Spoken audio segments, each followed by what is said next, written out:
We are now going to use smart filters. Unlike regular filters which permanently change an image, smart filters are non-destructive. They can be adjusted, turned off and on, and deleted. However, you can apply smart filters only to a smart object. We're going to use the liquefy filter to tighten the eye openings and change the shape of the monster's face. Because you want to be able to adjust the filter settings later, you'll use the liquefy filter as a smart filter. So we'll first need to convert the green skin texture layer to a smart object. So make sure that you have the green skin texture layer selected. And then we're going to go to filter, convert for smart filters. And it's going to ask you if you want to convert it to a smart object. Yes, you do. You can see this little square right here down here makes us know that we've done that. It has that little small badge in the bottom right hand corner. Now we're going to choose filter and liquefy.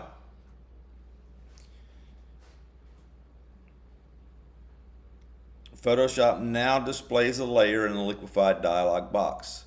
In the liquefied dialog box, if the face aware liquefy is open, this is open. We've done this before in a lesson. I don't remember which lesson, but we did. So click this arrow to close that, because we're going to need to see down here. So if yours was open like mine, do that. Lesson 5 is when we did the face aware liquefy. While that's a quick and a powerful way to modify facial features, the amount of face editing you can do with those options is limited. In this lesson, we're going to try some manual liquefy techniques, which you may prefer when you want to create a more expressive face. Hiding the face aware liquefy options makes it easier to concentrate on the other options in the dialog box. So, select show backdrop. So, right there. And then choose behind from the mode menu. And set the opacity to 75.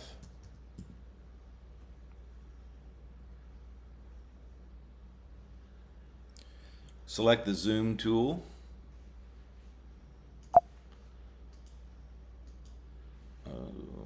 Didn't get the zoom tool. Oh. Gotta click OK. Now zoom in on that face.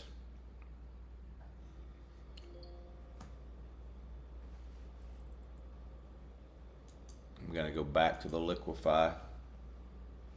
Oh, I was selecting the wrong zoom. Sometimes I'm an idiot. I'm sure some of you were going, hey idiot, you're on the wrong thing. So now I got it like I want to. Select the forward warp tool, which is right here. It's the first tool. Don't go over here like I did. Right here, there's your forward warp tool.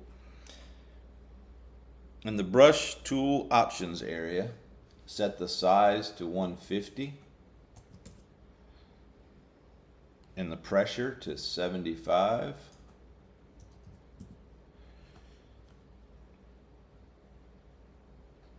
And we're going to pull the monster makeup right eyebrow down to close the eye opening, then pull up from under the eye. So we're going to see what we're doing here. We're pulling this down. And from under here, we're going to close this up some. Do the same thing over here. Everybody's is going to look different. Just get it like you like it. I'm going to pull this down. Okay. So repeat that under both eyes and above both eyes. So when you've closed the gap around the eyes, we're going to now click OK. So here's a question for you. What can smart filters be applied to? Is it smart layers only, any object, smart objects only, or any layer type? If you answered smart objects only, you got it correct. All right. Because you've applied the liquefy filter as a smart filter, you can freely remove or change your liquefy edits later without losing image quality by double clicking the smart object in the layer panel. So down here, if you double, it's just telling you. I'm gonna don't do what I did once again. All right, so we're back here. We've made some edits. We see that we have a smart filter over here. If you ever wanted to hide what you've done, you could do that. So by clicking there, you can see what the changes you've made, and it's non-destructive. We are now going to work on positioning other layers. Now that we've got the skin texture in place, you'll move the other layers into position, working from the lowest layers in the layers panel. So make the green nose stitches layer, make it visible, and then select that layer. And then I'm gonna do Command T, or you can do Control T, or you can go to Edit and Free Transform. And we're going to move this over the nose, and we're going to resize it to whatever size you want it to be.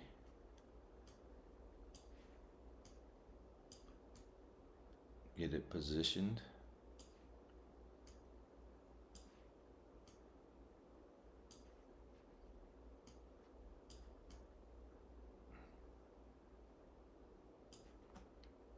Press enter once you get it like you want to.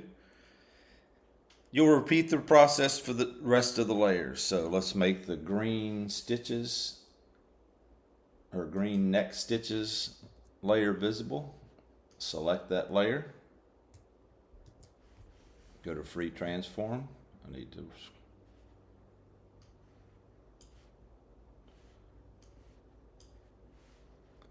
zoom out.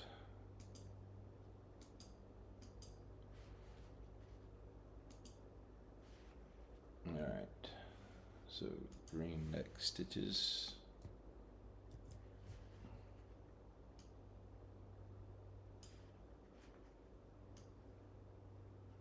There is no right or wrong. You're going to get your guy looking like you want him to look.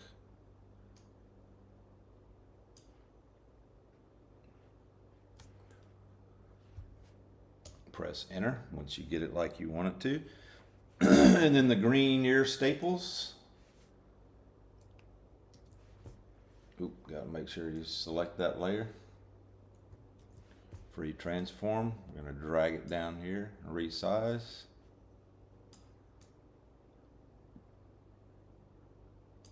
Voila. The enhanced green forehead, which is too big.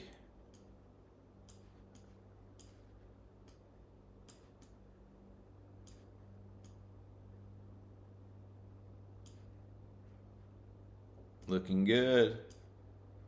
He is looking so handsome.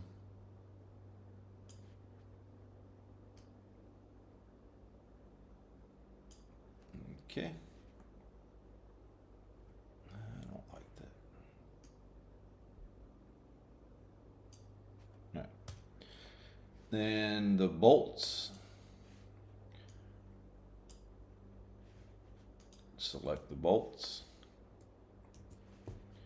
Command T. I'm going to drag it down to what's the right side of his neck. Drag it in to where they fit. Some of y'all probably have never even heard of Frankenstein. And then lastly, his hair. Select the hair, select that layer. Command or Control T. Resize it.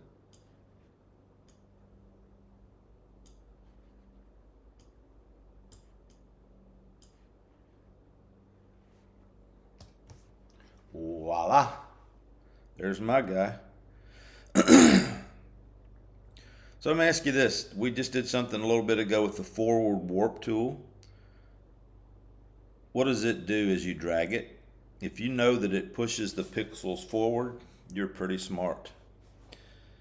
So once you have completed all of those steps, let's go ahead and click File and Save.